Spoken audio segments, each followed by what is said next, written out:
আসসালামু আলাইকুম। Hello viewers, আজকে আলোচনা করব বাচ্চাদের হামরোগ হওয়ার কারণ কি এবং এর লক্ষণগুলো কি কি। চলুন চলে যাই মূল আলোচনায়। বাচ্চাদের হামরোগ একটি অত্যন্ত সংক্রামক রোগ, যা মিজেলস নামক একটা ভাইরাস থেকে সৃষ্টি হয়।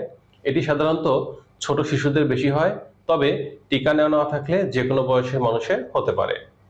হামরোগ হওয়ার যে কারণ যদি আমরা খুঁজি, প্রকৃত কারণ, সেটা হচ্ছে প্রথমে যেটা বললাম যে মিজেলস নামক ভাইরাস, এটা দ্বারা খুব সহজেই ছড়ায়।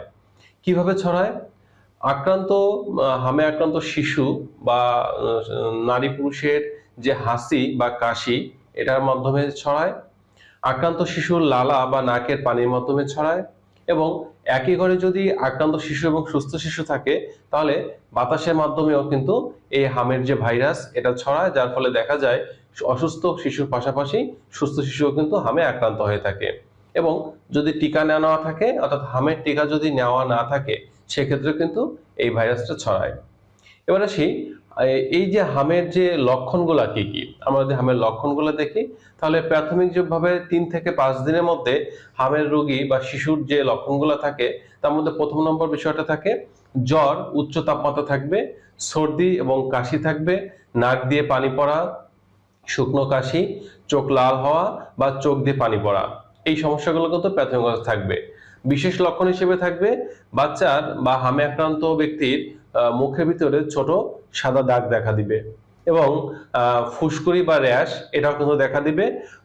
দেখা যাবে 3 থেকে 5 দিন পর শরীরে লাল ফুসকুড়ি বা র্যাশ ওঠে। তবে প্রথম অবস্থায় এটা শুধু মুখে থাকে এবং পরবর্তীতে সমস্ত শরীরে এটা ছড়িয়ে যাবে। কখন আমাদের বেশি সতর্ক হতে হবে? যখন দেখা যাবে যে হামে আক্রান্ত শিশু বা ব্যক্তির শ্বাস নিতে কষ্ট হচ্ছে, এর পাশাপাশি খুব বেশি জ্বর, অর্থাৎ জ্বর যদি 103 ডিগ্রি ফারেনহাইট বা তার থেকে বেশি হয়, শিশু খুব দুর্বল বা অচেতন হয়ে পড়ে।